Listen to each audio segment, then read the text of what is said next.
Alright, your menu system may not look exactly like it does here, but it should be pretty close. You might have something, there might be something on this menu that you don't see on yours and vice versa, but you should still be able to find the scrolling down the sub menu categories that you can select that we're going to talk about in here. We're going to do a couple of things. The first thing that for that dirty card that I think we need to do is we're going to do a card thickness calibration. So I don't know if that's focusing or not. Let's see here. I don't know if that's going to help or hurt. Alright, so with it offline, escape, it'll say main menu here. We're going to hit F3 for setup, and then we're going to hit F3 for customer engineer. And the code is F2, F1. Now there's a lot of stuff in here that can mess up this machine that would be really difficult and time consuming to go through and fix it. So any changes that we do make on these menus, we want to note what we did exactly so that we can always backtrack to figure out what we did and reverse it if necessary. So keep a log of any settings that are changed and what happened.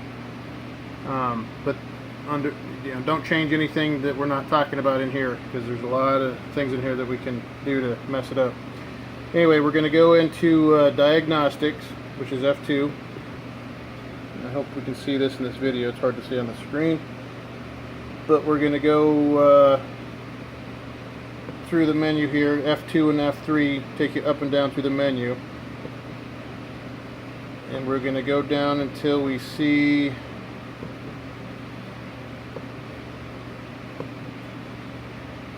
Topper OCR Diagnostics. F1 is going to select it. It says run test, but we're going to click that. It's not going to do anything yet. It's going to bring it up a sub menu. We don't want to cycle exercise. We want to go down to the platen offset exercise. So what you're going to do here is you're just going to take a plain white card that's unprinted, unembossed, just a regular card that you would be running, through your printer or through your embosser.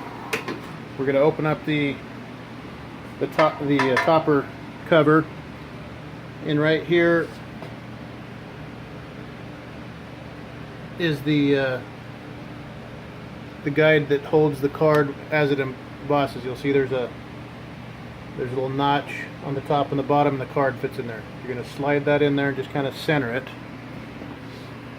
Center the card. Let's see the light here.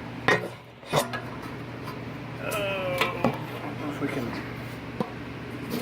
get in there, but anyway, you can see from the top here, you just kind of center the card.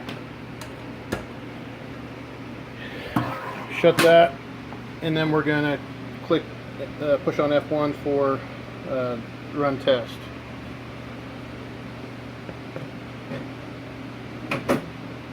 And it's going to give you an offset number.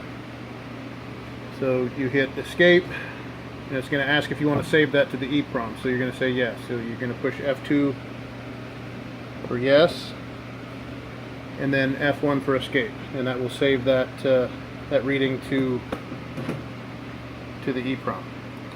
Alright, so now we can go ahead and just slide that card out. Alright, so the next thing we're going to do is we're going to just escape out until we get back to the main setup.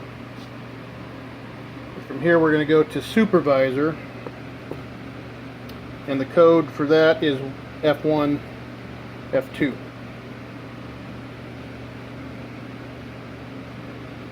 So we're going to go down the menu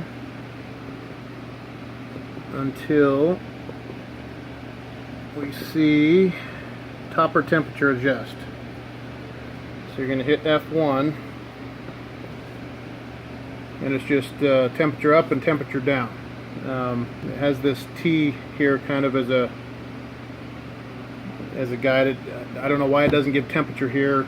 It drives me nuts how they have set this up, but I would go down minimum of increments of 5. So you just go down in temperature in your case, push it and give it a second until the screen reappears. 5. With yours, maybe go down 10. You can always adjust it back up if you need to, but adjust it down in increments of 5 or 10 until you until it looks cleaner. And then you're going to hit save. I'm not going to hit save on this because I don't want to. You're going to hit save. In fact, I'll take it back up to where we were at. So you're going to hit save, and then you can just hit escape until you're back to the main menu. Go online, and it's ready to run a test card. So go ahead and do that at calibration on the topper, and then you can adjust the topper temperature. There's some other adjustments too. If we notice that it seems to be putting more pressure on one corner versus another, there's some you take this off, but there's some set screws in here that you can turn that adjust the squareness. It's called the squareness of the platen. But let's do this first, and we'll see how that goes, and let me know what happens with it.